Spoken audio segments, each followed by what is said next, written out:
ನಮಸ್ಕಾರ ಕರ್ನಾಟಕ, ನಾನು ನಿಮ್ಮ ಕನ್ನಡಿಗ.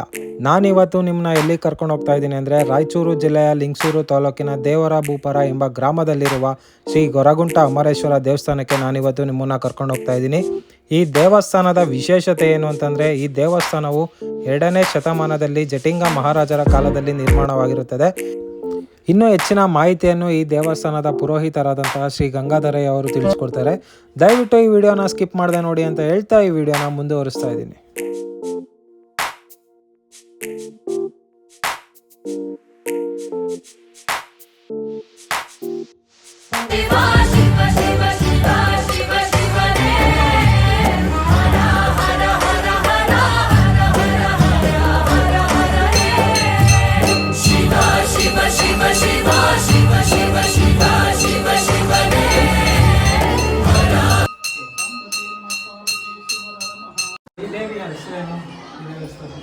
ಸರ್, ಇದು ಅಮರೇಶ್ವರನ ತಾಯಿ ಮಾಳಗುಂಡಮ್ಮ ಅಂತ.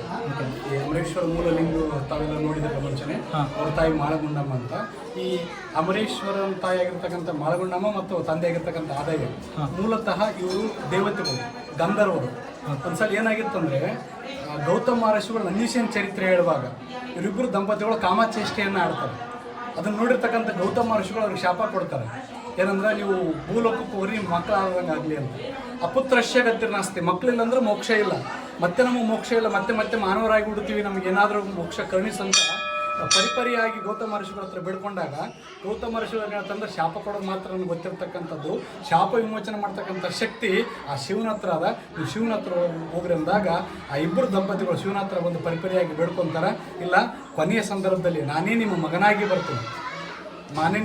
ಬರ್ತೀನಿ, ನೀವು ಭೂಲೋಕಕ್ಕೆ ಹೋಗ್ರಿ ಅಂತ ಅವ್ರನ್ನ ಕಳಿಸ್ತಾನೆ. ಅವರೇ ಈ ಸದ್ಯ ಪ್ರಸ್ತುತ ಎರಡೋಣ ಅಂತ ಐತಲ್ಲ, ಅಲ್ಲಿ ಜಟ್ಟಿಂಗ್ ಮಹಾರಾಜನ ಪಟ್ಟಣ ಅಂತ ಕರಿತಾ ಇದ್ರು. ಆ ಜಟ್ಟಿಂಗ್ ಮಹಾರಾಜನ ಪಟ್ಟಣದಲ್ಲಿ ಇವರಿಬ್ಬರು ಆದಪ್ಪ ಮಾಳಗುಂಡಮ್ಮ ದಂಪತಿಗಳು ಬಂದು ಹುಟ್ಟುತ್ತಾರೆ. ಅವ್ರಿಗೆ 60-70 ವಯಸ್ಸಾದರೂ ಸಹ ಅವ್ರಿಗೆ ಮಕ್ಕಳಾಗಿರಂಗಿಲ್ಲ. ಮಕ್ಕಳು ಇಲ್ಲ ಅಂದ್ರೆ ಅವ್ರಿಗೆ ಯಾರೂ ಸಹ ಮಕ್ಕಳು ತೋರಿಸ್ತಾ ಇರಲ್ಲ, ಮಕ್ಕಳು ಕೈಯಲ್ಲಿ ಕೊಡ್ತಾ ಇರಲ್ಲ. ನೀ ಬಂಜೆ ಅನ್ನುವಂಥದ್ದು ಭಾಳಷ್ಟು ತಾಯಿಗೆ ನೋವಾಗ್ತಾ ಇದೆ.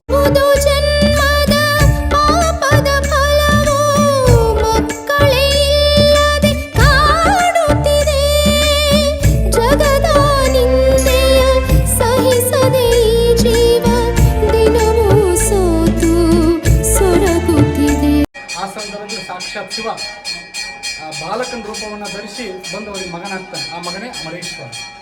ಹಾಗಾಗಿ ಈ ಮಾಳಗುಂಡಮ್ಮನ ಹತ್ರ ಈಗಿನ ಗುಡಿ ತುಂಬಿದ್ರಲ್ಲ, ಮಕ್ಕಳಾಗದೇ ಇರತಕ್ಕಂಥವ್ರು ಯಾರಾದರೂ ಇದ್ರಂದ್ರೆ ಆ ತಾಯಿಯಿಂದ ಬಂದು ಮಾಳಗುಂಡಮ್ಮ ಹತ್ರ ಭಕ್ತಿಯಿಂದ ಉಡಿ ತುಂಬಿದ್ರೆ ಅವ್ರಿಗೆ ವರ್ಷದೊಳಗೆ ಮಕ್ಕಳಾಗ್ತಕ್ಕಂಥದ್ದು ನಮ್ಮ ಭಾಗದಲ್ಲಿ ಇರ್ತಕ್ಕಂಥದ್ದು. ಭಾಳಷ್ಟು ಜನ ಪ್ರತಿನಿತ್ಯ ಮತ್ತೆ ಮಂಗಳವಾರ ಶುಕ್ರವಾರ ಭಾಳಷ್ಟು ಜನ ಬಂದು ತಾಯಿಂದ್ರೆ ಮುತ್ತೈದರಿಗೆ ಉಡಿ ತುಂಬಿ ಹೋಗ್ತಕ್ಕಂಥದ್ದು. ಆಗಲೇ ನಾನು ಆದಪ್ಪ ಮಾಳಗುಂಡಮ್ಮ ಅಂತ ಹೇಳಿದಾಗ ಅವ್ರ ರೈತಾಪಿ ರೈತರೇ ಅಮರೇಶ್ವರ ಪವಾಡ ಮಾಡ್ತಾ ಏನಾಗ್ತದೆ, ಅಮರೇಶ್ವರ ಯಾವಾಗ ಅವ್ರಿಗೆ ಮಗನಾಗಿ ಬರ್ತಾನಲ್ಲ, ಬಂದಲ್ಲಿ ಹಲವಾರು ಪವಾಡಗಳನ್ನು ಮಾಡ್ತಾರೆ. ಆದಪ್ಪ ಮತ್ತು ಅವರು ರೈತರಾಗಿರೋದ್ರಿಂದ 15 ದಿನ ಅರಗುವಂಥ ಹೊಲವನ್ನು ಮಧ್ಯಾಹ್ನ ಹೊತ್ತು ಅಮರೇಶ್ವರ ಹೊಲಕ್ಕೆ ಬಂದಾಗ ತಂದೆ ಅರಗ್ತಾ ಇರ್ತಾನೆ. ತಂದೆಗೆ ಸುಸ್ತಾಗಿರ್ತಾನೆ, ಗಿಡದ ಕೆಳಗಡೆ ಮಲ್ಕೊಂಡಂಥ ಪ್ರಸಂಗದೊಳಗಡೆ ಅಮರೇಶ್ ಸಣ್ಣ ಬಾಲಕ, ಅಪ್ಪ ನಾನು ಹರಗ್ತೀನಿ ಹೊಲ ಅಂತ. ಬೇಡಪ್ಪ, ನೀ ಚಿಕ್ಕ ಮಗು, ನೀನು ಹೊರಗ ಇದು ಮಾಡೋಕ್ಕಾಗಲ್ಲ, ಹರಗೋಕ್ಕಾಗಂಗಿಲ್ಲ, ಬೇಡ ನೀವು ವಿಶ್ರಾಂತಿ ಮಾಡಿ ಅಂದಾಗ ಅವರಪ್ಪಗೆ ಹಾಗೇ ಸ್ವಲ್ಪ ನಿದ್ದೆ ಎತ್ತಿಬಿಡ್ತದೆ. ನಿದ್ದೆ ಎತ್ತಿದ ತಕ್ಷಣ ಈ ಬಾಲಕ ಆ ಎತ್ತುಗಳ ಮೇಲೆ ಹೋಗಿ ನಿಂತ್ಕೊಂತಾನೆ. ಮುದಿ ಎತ್ತುಗಳು, ವಯಸ್ಸಾಗಿರ್ತಕ್ಕಂಥ ಎತ್ತುಗಳಿದ್ದು ನಿಂತ ತಕ್ಷಣವೇ ಆ ಹೊಲ ಎಲ್ಲವೂ ಹರಿಗಿ ಬಿಡುತ್ತದೆ. 15 ದಿನ ಅರಗಿದಂಥ ಹೊಲವನ್ನು 15 ನಿಮಿಷದಲ್ಲಿ ಹರಿಗಿ ಬಿಡ್ತಾನೆ. ಎಚ್ಚರಾಗಿ ನೋಡ್ತಾನೆ, ಇಡೀ ಹೊಲವನ್ನು ಅರಿಗಿ ಅಮರೇಶ್ವರ ಆ ಹೊಲೊಳಗಿರ್ತಾನೆ. ಅಪ್ಪ, ನಮ್ಮ ಮುದಿ ಹತ್ತುಗಳು ಭಾಳಷ್ಟು ದಣ್ಕೊಂಡವ, ಇಷ್ಟೆಲ್ಲ ಮಾಡಿದ್ವಿ, ಹೋಗಪ್ಪ ಅಲ್ಲಿ ಗುಂಡ ಐತಿ, ಗುಂಡದಲ್ಲಿ ನೀರು ಕುಡಿಸ್ಕೊಂಡು ಬಾ ಅಂತ ಹೇಳ್ತಾರೆ. ಗಜಗುಂಡ ಅಂತ ಬರ್ತದೆ, ಮತ್ತು ಅಲ್ಲಿ ಗಡಿಗೆ ಬಾವಿ ಅಂತ ಬರ್ತದೆ. ಆ ಗಡಿಗೆ ಬಾವಿ ಒಳಗೆ ಆ ಮುದಿ ಹತ್ತುಗಳನ್ನ ಕರ್ಕೊಂಡು ನೀರು ಕುಡಿಸಿದ ತಕ್ಷಣ ಹರಿಯದ ಹೋಗಿ ಆಗ್ತದೆ. ಅಲ್ಲಿದೆಯಲ್ರಿ, ಅದೇ ಮುದಿ ಹತ್ತು. ಆ ಕಡೆದು ಅದೇ ಈ ಕಡೆ ಹರಿಯದ ಹೋರಿ ಆಗಿರ್ತಕ್ಕಂಥದ್ದು. ಇದು ನೋಡ ಅಮರೇಶ್ವರ ಎತ್ತುಗಳು ಮಗ, ಮುದಿ ಎತ್ತುಗಳು ಹರಿಯದ ಹೋರಿಗಳಾಗಿರ್ತಕ್ಕಂಥದ್ದು. ನಂತರ ಹರಿಯದ ಹೋರಿಗಳಾದ ತಕ್ಷಣವೇ ತಂದೆಗೆ ಆಶ್ಚರ್ಯ ಆಗ್ತದೆ.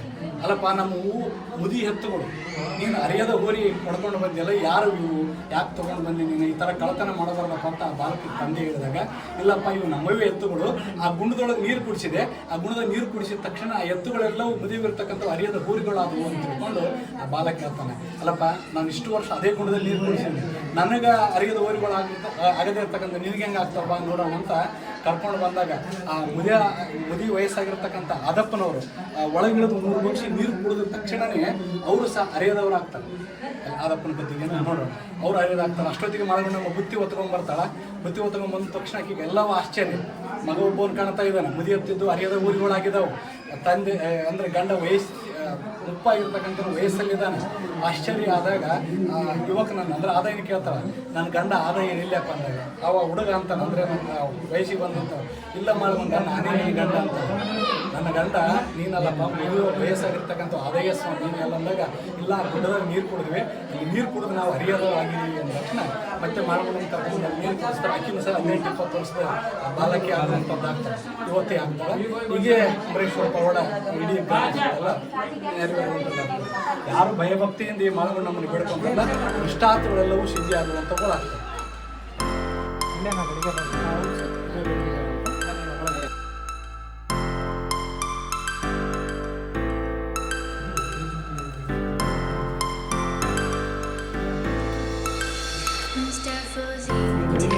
ವಿಶೇಷತೆ ಸರ್, ಇದು ಸ್ವತಃ ಗೌತಮ್ ಮಹರ್ಷಿಗಳು ಆ ಪವಾಡ ಏನಾಗಲಿ ಹೇಳಿದ್ನಲ್ಲ, ಅಲ್ಲಿಂದನೇ ಅಂದರೆ ಆ ಕಾಲದಿಂದನೇ ಈ ಕಡೆಗೆ ಪ್ರಚಲಿರ್ತಕ್ಕಂಥದ್ದು. ಇದನ್ನ ಅಗಸ್ತ್ಯ ಮಾಮುನಿಗಳು, ಅಗಸ್ತ್ಯ ಮಾಮುನಿ ಇಲ್ಲಿ ಸಪ್ತಋಷಿಗಳು ಇರ್ತಕ್ಕಂಥ ಜಾಗ ಇದು. ಮುಕ್ತಿ ಕ್ಷೇತ್ರ ಇದು ಅಮರೇಶ್ವರ, ಅಡಿಕೇಶ್ವರ, ಮಡಿಕೇಶ್ವರ, ಬೇಳೆ ಬಸವೇಶ್ವರ, ಕಪಿಲೇಶ್ವರ, ಅಗಸ್ತ್ಯ ಮಾಮುನಿಗಳು, ಸಿದ್ದೇಶ್ವರ ಗುರುಗಳು ಎಲ್ಲವೂ ಸುತ್ತಮುತ್ತ ಅಮರೇಶ್ವರ ಸುತ್ತಮುತ್ತ ಇರ್ತಕ್ಕಂಥವು. ಹಾಗಾಗಿ ಇಲ್ಲಿ ಅವರು ಗಡಿಗೆಯನ್ನು ಅಂದರೆ ಗಡಿಗೆ ಆಕಾರ ಇರ್ತಕ್ಕಂಥದ್ರಿಂದ ಇದು ಗಡಿಗೆ ಬಾವಿ ಅಂತ ಕರೀತಾರೆ. ಗಡಿಗೆ ಆಕಾರದಲ್ಲಿ ಇದೆ ಇದು. ಹಾಗಾಗಿ ಇಲ್ಲಿ ಅಮರೇಶ್ವರ ಬಾಲಕನಾಗಿ ಬಂದಿರ್ತಲ್ಲ, ಹೊಲಗಳಲ್ಲಿರ್ತಕ್ಕಂಥ ತಂದೆ ತಾಯಿ ಇದೇ ಜಲ, ಈ ಜಲನೇ ಇಲ್ಲಿ ನೀರು ಕುಡಿದು ಅವರೆಲ್ಲರೂ ಅರಿಯಾದವರಾಗಿರ್ತಕ್ಕಂಥದ್ದು. ಮತ್ತೆ ಅದ ನಂತರ ಬಹಳಷ್ಟು ಜನರಿಗೆ ಈ ಸುದ್ದಿ ಗೊತ್ತಾಯ್ತಲ್ಲ, ಚಟ್ಟಿಂಗ್ ಮಹಾರಾಜ ಪಟ್ಟಣದಲ್ಲಿ ಎಲ್ಲರೂ ಅವಾಗ ತಮ್ಮ ಸಮಸ್ಯೆ ಇರ್ತಕ್ಕಂಥವ್ರು, ನೋವು ಇರ್ತಕ್ಕಂಥವ್ರು, ರೋಗ ಇರ್ತಕ್ಕಂಥವ್ರು ಎಲ್ಲರೂ ಬಂದು ಇಲ್ಲಿ ನೀರು ಕುಡಿದು ಆ ರೋಗವನ್ನು ಕಳ್ಕೊಳ್ಳುವಂಥದ್ದು. ಇವತ್ತಿಗೂ ನಮ್ಮ ಸುತ್ತಮುತ್ತ ಭಾಗದಲ್ಲಿ ಕುರಿಗಳಿಗೆ ಏನಾದರೂ ತೊಂದರೆಗಳಾದರೆ, ಕಾಲುಬಾಯಿ ಬೇನ್ ರೋಗ ಬಂದಂಥವು ಇವು ಬಂದಾಗ, ಮತ್ತು ಹಲವಾರು ರೋಗ ರುಜಿನಗಳು ಬಂದಾಗ ಈ ನೀರು ತಗೊಂಡೋಗಿ ಮನೆಗೆಲ್ಲ ಹೊಡಿತಾರೆ. ಈಗಿನ ಪ್ರಸ್ತುತ ಕುರಿಗಳಿಗೆ, ದನಗಳಿಗೆ ಏನಾದರೂ ತೊಂದರೆ ಆದಾಗ ಅಥವಾ ಜನಗಳಿಗೆ ಯಾವ್ದಾದ್ರು ಆರೋಗ್ಯದ ಸಮಸ್ಯೆ ಆದಾಗ ಈ ನೀರು ತಗೊಂಡೋಗಿ ಅವ್ರಿಗೆ ಕುಡಿಸ್ತಕ್ಕಂಥದ್ದು. ಅಂದ್ರೆ ಇದು ಸುಮಾರು 200 ವರ್ಷಗಳ ಹಿಂದೆಯಿಂದನೇ ಇದೆ. ಈ ಟೋಟಲ್ ಈ ದೇವಸ್ಥಾನದ ಇತಿಹಾಸ ಎಷ್ಟು ವರ್ಷವೇ? ಇತಿಹಾಸ ಇದಕ್ಕೆ 4 ಯುಗದಲ್ಲಿ 4 ಸ್ಟೋರಿಗಳಿದೆ. ಈ ತ್ರೇತಾಯುಗದಲ್ಲಿ ಕೂಡ ತ್ರೇತಾಯುಗದಾಗ ರಾವಣ ಏನಿದಲ್ಲ, ರಾವಣ ಸೋದರ ಮಾವ ಮಹಿರಾವಣ, ಆಕೆಯ ತಂಗಿಯಾಗಿರ್ತಕ್ಕಂಥ ಕೈಕಸಿ ಅಂದ್ರೆ ರಾವಣನ ತಾಯಿ ಕೈಕಸಿ ಅಲ್ಲಿ ಹೋಗಿ ಶಿವ ಪೂಜೆ ಮಾಡ್ಕೊಂಡ್ ಬರ್ತಾರೆ. ಎಲ್ಲಿಗೆ? ರಜತಾದ್ರಿಗೆ, ಅಂದ್ರೆ ಕೈಲಾಸಕ್ಕೆ ಹೋಗಿ, ಕೈಲಾಸ ಪರ್ವತಕ್ಕೆ ಹೋಗಿ ಶಿವನ ಪೂಜೆ ಮಾಡ್ಕೊಂಡು ಬರ್ತಾ ಇದ್ದ ಅವ್ರ ತಾಯಿ. ಬರುವಂತ ಪ್ರಸಂಗದಲ್ಲಿ ಆಕೆಗೆ ವಯಸ್ಸಾದಂಗೆಲ್ಲ ಆಯಾಸ ಆಗ್ತಾಯಿಲ್ಲ. ಅವಾಗ ಅವ್ರ ಸೋದರ ಮಾವನಾಗಿರ್ತಕ್ಕಂಥ ಮಹಿರಾವಣ, ರಾವಣನ ಸೋದರ ಮಾವ ಮಹಿರಾವಣ, ಅವನು ಸ್ವತಃ ಶಿವನನ್ನು ಕುರಿತು ತಪಸ್ಸು ಮಾಡಿ ಆ ಶಿವಲಿಂಗ ಆತ್ಮಲಿಂಗವನ್ನು ಮೊದಲು ತಂದಿರ್ತಕ್ಕಂಥವನು ಅವನು. ನಂತರ ರಾವಣ ಗೋಕರ್ಣದಲ್ಲಿ ಅದು ಸ್ಥಾಪನೆ ಆಯಿತು. ಅದಕ್ಕಿಂತ ಮುಂಚೆ ಮಹಿರಾವಣ ತಗೊಂಡ್ಬರ್ತಾನೆ. ಮಹಿರಾವಣ ತಗೊಂಡ್ಕೊಂಡು ಅಲ್ಲಿಂದ ಬಂದಿರತಕ್ಕಂಥ ಲಿಂಗವನ್ನ ಇಲ್ಲೆಲ್ಲ ಗುಡ್ಡಗಾಡು ಪ್ರದೇಶದಲ್ಲಿ ತಂಪಾದ ವಾತಾವರಣ ಇತ್ತು. ಅದನ್ನು ಎದೆ ಮೇಲೆ ಇಟ್ಕೊಂಡು ಅವ್ನು ಮಲ್ಕೊಂತಾನೆ. ಯಾಕಂದ್ರೆ ಭೂಮಿಗೆ ಅದು ಸ್ಪರ್ಶ ಮಾಡೋದಿಲ್ಲ ಲಿಂಗ. ಎದೆ ಮೇಲೆ ಇಟ್ಕೊಂಡು ಮಲ್ಕೊಳ್ಳೋದು, ಹಾಗೇ ಸ್ವಲ್ಪ ನಿದ್ದೆ ಎತ್ತಿ ಬಿಡ್ತದ ಮಹಿರಾವಣಿಗೆ. ನಿದ್ದೆ ಎತ್ತಿದಾಗ ಅದು ಉರುಳಿ ಕೆಳಗಿದ್ದು ಭೂಮಿ ಒಳಗೆ ಆ ಲಿಂಗನೇ ಪ್ರಸ್ತುತ ಅಮರೇಶ್ವರ ಲಿಂಗ ಮಹಿರಾವಣ ತಂದಿರತಕ್ಕಂಥ ಲಿಂಗ ಅಂತ ಇವತ್ತಿಗೂ ಹೆಸರಿಸಿದ. ನಂತರ ಇಲ್ಲೊಂದು ರಾಕ್ಷಸ ಇತ್ತು ನೆಕ್ಸ್ಟ್ ಯುಗಕ್ಕೆ. ಆ ಬ್ರಹ್ಮ ರಾಕ್ಷಸ ಏನ್ ಮಾಡುತ್ತಂದ್ರೆ, ಇಲ್ಲಿ ಈ ಋಷಿಗಳು ಹೇಳಿದ್ಮೇಲೆ ನಾನು ಅಡಿಕೇಶ್ವರ, ಮಡಿಕೇಶ್ವರ, ಬ್ಯಾಡಬಸ ಎಲ್ಲ ಋಷಿಗಳು ಇಲ್ಲಿ ಬಂದು ನೀರು ತೆಗೆದುಕೊಂಡು ಹೋಗಿ ತಮ್ಮ ನಿತ್ಯದ ಪೂಜೆ ಕೈಂಕರ್ಯಗಳನ್ನು ಮಾಡ್ತಾ ಇದ್ರು. ಬರುವಂತವ್ರಿಗೆ ಅದು ತೊಂದರೆ ಕೊಡ್ತಾ ಇದ್ರು. ಧ್ಯಾನ ಕುಂತ್ರ ಅಂದ್ರೆ ಧ್ಯಾನ ಭಂಗ ಮಾಡುವಂಥದ್ದು, ಜಪ ಭಂಗ ಮಾಡ್ತಕ್ಕಂಥದ್ದು, ಬರೋರಿಗೆ ಏನೇನು ನಾನಾ ರೀತಿಯ ತೊಂದರೆಗಳನ್ನ ಅದು ಕೊಡ್ತಾ ಇತ್ತು. ಆಗ ಬಾಲಕನಾಗಿ ಅಮರೇಶ್ವರ ಬಂದಿರ್ತಲ್ಲ, ಬಂದಾಗ ಇವು ಎಲ್ಲ ನೋವುಗಳ ಕಷ್ಟಗಳು ಆಲ್ರೆಡಿ ನಾರದ ಹೋಗಿ ಎಲ್ಲ ವಿಷಯ ತಿಳಿಸ್ತಾನೆ. ಭೂಲೋಕದಲ್ಲಿ ಈ ಭಾಗದಲ್ಲಿ ಈ ತರ ತೊಂದರೆಗಳು ಆಗ್ತಾ ಇದ್ದಾರೆ ಋಷಿಮುನಿಗಳಿಗೆ ಅಂದಾಗ ಅಲ್ಲಿ ಬಂದಾಗ ಬಾಲಕ ರೂಪನಾಗಿ ಇಲ್ಲಿ ಬರ್ತಾರೆ. ಬಂದಾಗ ಇಲ್ಲಿ ನಮ್ಮ ಕಲ್ಯಾಣ ಮಠ ದಾಸೋಹ ಭವನ ಐತಲ್ಲ, ಅಲ್ಲಿ ಅಮರೇಶ್ವರ ನಿಂತಿರ್ತಕ್ಕಂಥ ಪಾದಗಳಿದೆ. ಇವತ್ತು ಅಲ್ಲೇ ಯಾವುದೋ ಬಂದ ತಕ್ಷಣ ರಾಕ್ಷಸನ ಎತ್ತಿ ಹೋಗಿದ್ದಾನೆ ಅಮರೇಶ್ವರ ಬಾಲಕ. ಶ್ರೀ ಸಾಮಾನ್ಯ ಒಬ್ಬ ಬಾಲಕ ನನ್ನ ಎತ್ತಿ ಹೋಗ್ತಾನಪ್ಪ ಅಂತ ಆ ರಾಕ್ಷಸ ಕೋಣದ ರೂಪ ತಾಳ್ತದೆ. ಇವತ್ತು ಗುಂತುಕೊಳಕ್ಕೆ ಹೋಗುವಂಥ ದಾರಿಯಲ್ಲಿ ಕೋಣದ ಹೆಜ್ಜೆ ಅಂತ ಇದೆ. ಕಲ್ಲುಗಳಿಗೆ ಹೆಜ್ಜೆಗಳು ಮೂಡಿದ ಕೋಣದ ಹೆಜ್ಜೆ ಅಂತ ಒಂದು ಕಿಲೋಮೀಟರ್ ಆಗ್ತದೆ, ಒಂದೂವರೆ ಕಿಲೋಮೀಟರ್ ಕೋಣದ ಹೆಜ್ಜೆ ಅಂತ ಐತೆ. ಆ ಕೋಣದ ಹೆಜ್ಜೆಯಲ್ಲಿ ಆ ಕೋಣ ರಾಕ್ಷಸ ರೂಪ ಕೋಣ ರೂಪ ತಾಳಿದ ತಕ್ಷಣ ಇನ್ನು ಸಾಕ್ಷಾತ್ ಶಿವ ಅಂತ ಗೊತ್ತಾಗ್ತದೆ. ಯಾರಿಗೆ ರಾಕ್ಷಸ ಗೊತ್ತಾದ ತಕ್ಷಣ ಉತ್ತರ ದಿಕ್ಕಿಗೆ ಪಲಾಯನ ಮಾಡಿ ಓಡಿ ಹೋಗ್ತದೆ. ಎಲ್ಲಿ ಹೋಗ್ತದೆ? ಕೃಷ್ಣ ನದಿ ಇರ್ತಾರೆ, ಕೃಷ್ಣ ಹೇಳ್ತಾ ಇರ್ತಾನೆ. ಅಲ್ಲಿ ಗಂಗಾದೇವಿ ಸ್ತೋತ್ರ ಮಾಡೋದು ರಾಕ್ಷಸ. ಇಲ್ಲ, ನಾನು ಶಿವನಿಗೆ ಅಥವಾ ಶಿವನ ಭಕ್ತರಿಗೆ ತೊಂದರೆ ಕೊಟ್ಟಿದ್ದೀನಿ, ನಾನು ಸಂಹಾರ ಮಾಡ್ತಾರೆ, ಹೇಗಾದ್ರು ಮಾಡಿ ನಾನು ಕಾಪಾಡು ಅಂದಾಗ ಇವತ್ತಿಗೆ ಬ್ರಹ್ಮ ರಾಕ್ಷಸ ಹೊಂಡ ಅಂತ ಇದೆ ಹೊಳೆಯೊಳಗೆ. ಬ್ರಹ್ಮ ಅಲ್ಲಿ ಅದನ್ನು ಹುಡುಕುವಂತ ಗಂಗಾಮಾತೆ ಇರೋದು. ಅಲ್ಲಿ ಹುಡುಕೊಂಬನು ಶಿವ ಅವೇಶ ಭರಿತವಾಗಿ ಹೋದಾಗ ಗಂಗಾದೇವಿ ಶಿವನ ಸ್ತೋತ್ರ ಮಾಡಿ ಶಿವನ ಶಾಂತ ಮಾಡ್ತಾಳ. ಅವಾಗ ರಾಕ್ಷಸಿಗೆ ಬೈತಾಳ. ಯಾಕಂದ್ರೆ ಅವನು ಭಕ್ತ ವತ್ಸಲ, ಶಿವನಿಗೆ ಎಷ್ಟೇ ತೊಂದರೆ ಕೊಟ್ಟರೆ ಸಹಿಸ್ಕೊಂತಾನೆ. ಅವನು ಭಕ್ತನಿಗೆ ತೊಂದರೆ ಕೊಟ್ಟರೆ ಸಹಿಸ್ಕೊಳ್ಳಲ್ಲ. ಭಕ್ತ ವತ್ಸಲ ಅವನಿಗೆ ತೊಂದರೆ ಕೊಟ್ಟಿದೆಯಲ್ಲ, ನಿಮಗೆ ಯಾವುದೇ ತೊಂದರೆ ಕೊಟ್ಟರು ಅಂದಾಗ ಅವಾಗ ತಪ್ಪಾಯ್ತು ಅಂತ ರಾಕ್ಷಸ ಅಮರೇಶ್ವರ ಅಂತ ಬೇಡಿಕೊಂಡಾಗ ಸಾಕ್ಷಾತ್ ಅಮರೇಶ್ವರ ಇಲ್ಲ, ನೀ ಅಲ್ಲಿ ನಿದ್ಯಲ್ಲ, ಅದು ನಾನಿರ್ತಕ್ಕಂಥ ಸ್ಥಾನ ಆಗ್ತದೆ, ಅದು ಅಮರೇಶ್ವರ ಅಂತ ಆಗ್ತದೆ, ನಾನು ಅಲ್ಲಿ ನೆಲೆಸುವಂಥವನಾಗ್ತೀನಿ. ಹಾಗಾಗಿ ನೀನು ಇಲ್ಲೇ ಇರ್ಬೇಕಂದಾಗಿಲ್ಲ, ನಾನು ತಪ್ಪು ಮಾಡಿದ್ದೀನಿ, ನಾನು ಮೋಕ್ಷ ಬೇಕು, ನಿನ್ನ ದರ್ಶನಕ್ಕೆ ಬರ್ತೀನಿ ಅಂದಾಗ ಗರ್ಭಗುಡಿ ಹಿಂದ್ಗಡೆ ಬ್ರಹ್ಮ ರಾಕ್ಷಸ ಕಿಂಡಿ ಅಂತ ಒಂದು ಕಿಂಡಿ ಅದು. ಇವತ್ತಿಗೂ ಬ್ರಹ್ಮ ರಾಕ್ಷಸ ಬಂದು ಅಲ್ಲಿ ದರ್ಶನ ಮಾಡ್ಕೊಂಡು ಹೋಗ್ತದೆ ಅಂತ ಪ್ರತೀತಿ ಅದ. ಇವತ್ತಿಗೂ ನಾವು ಅದನ್ನು ಪೂಜೆ ಮಾಡ್ತೀವಿ. ಸುತ್ತಲೇ ಹಿರಿಯ ಅಮರೇಶ್ವರ ಗರ್ಭಗುಡಿಯ 4 ದಿಕ್ಕಿಗೆ 4 ದೇವತೆಗಳಿದಾವೆ. ಈ ಕಡೆ ಉತ್ತರಕ್ಕೆ ಇರ್ತಕ್ಕಂಥದ್ದು ನಾಗದೇವತೆ, ದಕ್ಷಿಣಕ್ಕೆ ಮತ್ತೊಂದು ಈಶ್ವರಲಿಂಗ, ಪಶ್ಚಿಮಕ್ಕೆ ಇರ್ತಲ್ಲ ಇದು ಪೂರ್ವಕ್ಕೆ ಏನಿತ್ತಲ್ಲ ಅಲ್ಲಿ ಬ್ರಹ್ಮ ರಾಕ್ಷಸ ಬಂದು ದರ್ಶನ ಮಾಡ್ಕೊಂಡು ಹೋಗ್ತಾರೆ. ನಾನೇ ನನ್ನ ಗುರುಗಳ ಸಮೇತವಾಗಿ ಅಲ್ಲಿಗೆ ಬರ್ತೀನಿ. ನಾನು ಎಲ್ಲಿಗೆ? ಹೊಂಡಕ್ಕೆ ಬಳಿಗೆ, ಯಾವುದು ಬ್ರಹ್ಮ ರಾಕ್ಷಸ ಹೊಂಡಕ್ಕೆ ಶ್ರಾವಣ ಮಾಸದಲ್ಲಿ ಬಂದು ನಾನೇ ನಿಮ್ಗೆ ದರ್ಶನ ಕೊಟ್ಟು ನಿಮ್ಗೆ ಕರ್ಣ ಪ್ರಸಾದ ಕೊಟ್ಟು ಬರ್ತೀನಿ. ನೀನು ಇಲ್ಲೇನು ಬರೋದು ಬೇಕಾಗಿಲ್ಲ, ಬಂದರೂ ಸಹ ನಿನ್ನ ಮುಖ ದರ್ಶನ ಇಲ್ಲ, ನನ್ನ ಬೆನ್ನಿನ ದರ್ಶನ ಮಾಡ್ಕೊಂಡು ಹೋಗ್ಬೇಕಂತ ಶಿವ ಹೇಳಿದಾಗ ಇವತ್ತಿಗೂ ಸಹ ಅದು ಬಂದು ದರ್ಶನ ಮಾಡ್ಕೊಂಡು ಹೋಗ್ತದೆ.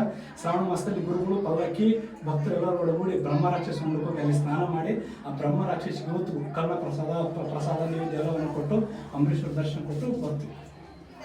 ಅಂದ್ರೆ ನೀರು ಯಾವಾಗಲೂ ಕಮ್ಮಿ ಆಗಲ್ಲ. 24 ತಿಂಗಳು ನೀರು ಇದ್ದೇ ಇರ್ತದೆ. ಅಲ್ಲಿ ಮುಂದೆ ನಾವೆಲ್ಲ ಥೋड़ा ಸ್ವಚ್ಛ ಮಾಡಿದ್ವಲ್ಲ, ಹಾಗಾಗಿ ಇಲ್ಲಿರ್ತಕ್ಕಂಥ ನೀರು ಹೋಗಿದೆ. ಒಟ್ಟಿಗೆ ನೀರು ಮಾತ್ರ 24 ತಿಂಗಳು ಹರಿತಾ ಇರ್ತದೆ. ಯಾವಾಗ ಬಂದ್ರೆ ಇದು ರಾಮತೀರ್ಥ ಅಂತ ಒಂದು ಕ್ಷೇತ್ರ ಇರ್ತದೆ. ಹೌದು. ಆ ರಾಮತೀರ್ಥಕ್ಕೂ ಮತ್ತು ಇಲ್ಲೇನಾದ್ರೂ ಲಿಂಗುವಿಗೆ ರಾಮಲಿಂಗದಿಂದ ಏನಾದರೂ ಪೂಜೆ ಆಗಿರ್ಬೋದಾ?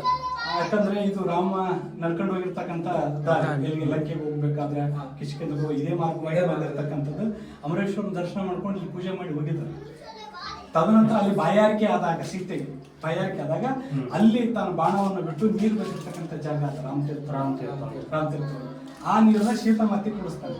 ಕುಡಿಸಿದಾಗ ಆಯಾಸ ಅಲ್ಲಿ ಕಳ್ಕೊಂತಾರ, ವಸ್ತಿಯನ್ನು ಮಾಡೋದ್ರಿಂದ ಮತ್ತೆ ಬೆಳಿಗ್ಗೆ ಒಂದು ಶಿವಲಿಂಗ ಸ್ಥಾಪನೆ ಮಾಡಿ ಅಲ್ಲಿ ಪೂಜೆ ಮಾಡೋದ್ರಿಂದ ಅಲ್ಲಿ ರಾಮಲಿಂಗೇಶ್ವರ ಅಂತ ಇವತ್ತಿಗೂ ಅಲ್ಲಿ ಪೂಜೆ ಕೈಗಳು ನಡೀತಾವೆ. ರಾಮ ಸ್ಥಾಪನೆ ಮಾಡಿರ್ತಕ್ಕಂಥ ಲಿಂಗ ರಾಮತೀರ್ಥ ಅಂತಿದೆ. ಮತ್ತೆ 11 ದಿನಗಳ ಕಾಲ ಅನುಷ್ಠಾನ ಮಾಡಿ ಒಂದು ವಿಶೇಷವಾಗಿ ಸಿದ್ಧಿ ಸಮಾಧಿ ಯೋಗ ಅಂತ ಅಂತೂರ್ ಬೆಂತೂರ್ ಅಂತ ಹುಬ್ಬಳ್ಳಿ ತಾಲೂಕಿನಲ್ಲಿ ಬರ್ತಕ್ಕಂಥ, ಗದಗ ಜಿಲ್ಲೆ ಬರ್ತಕ್ಕಂಥ ಮಠ ಅಂತೂರ್ ಬೆಂತೂರ್ ಮಠ. ಅವರು ಡಾಕ್ಟರ್ ರಾಚೋಟಿ ಶಿವಾಚಾರ್ಯ ಮಹಾಸ್ವಾಮೀಜಿ ಅವರು 11 ದಿನಗಳ ಕಾಲ ಇಲ್ಲಿ ಸಿದ್ಧಿ ಸಮಾಧಿ ಯೋಗ ಮಾಡ್ತಾರೆ. ಸಿದ್ಧಿ ಸಮಾಧಿ ಯೋಗ ಅಂದ್ರೆ ಒಳಗಡೆ ಸಮಾಧಿ ಅವಸ್ಥೆಯಲ್ಲಿ ಅಂದ್ರೆ ಧ್ಯಾನಾಸಕ್ತರಾಗಿ ಕುಂತ್ಕೊಂತಾರೆ. ಇಡೀ ಅವ್ರಿಗೆ ಒಂದಿಷ್ಟು ಗಾಳಿ ಬೆಳಕಿಲ್ಲಾರ್ದಂಗೆ ಎಲ್ಲವನ್ನೂ ಮುಚ್ಚಿಬಿಡ್ತಾರೆ. 11 ದಿನಗಳ ಕಾಲ ಅವರು ಸಮಾಧಿ ಯೋಗ ಅಂದ್ರೆ ಪೂರಾ ನಿದ್ರಾವಸ್ಥೆಗೆ ಸಮಾಧಿ ಯೋಗಕ್ಕೆ ಹೋಗಿಬಿಟ್ಟಿರ್ತಾರೆ.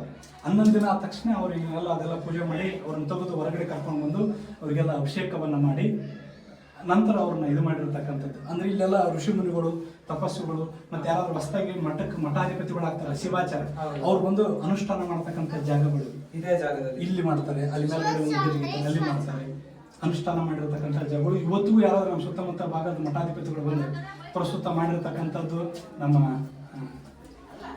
ನಂದವಾಡಿಯ ಪೂಜ್ಯರು ಮಹಂತ ಶಿವಾಚಾರ್ಯ ಇಲ್ಲಿ ಮಾಡಿದ್ದಾರೆ. ಮತ್ತೆ ಹುಡುಗುಟ್ಟಿಯ ಚರ್ಮೂರ್ತಿ ಶಿವಾಚಾರ್ಯ ಮಾಡಿದ್ದಾರೆ. ಹಲವಾರು ನಮ್ಮ ಭಾಗದಲ್ಲಿರ್ತಕ್ಕಂಥ ಮಠದ ಶಿವಾಚಾರ್ಯ ಎಲ್ಲರೂ ಇಲ್ಲಿ ಬಂದು ಅನುಷ್ಠಾನ ಮಾಡಿರ್ತಕ್ಕಂಥ ಜಾಗ.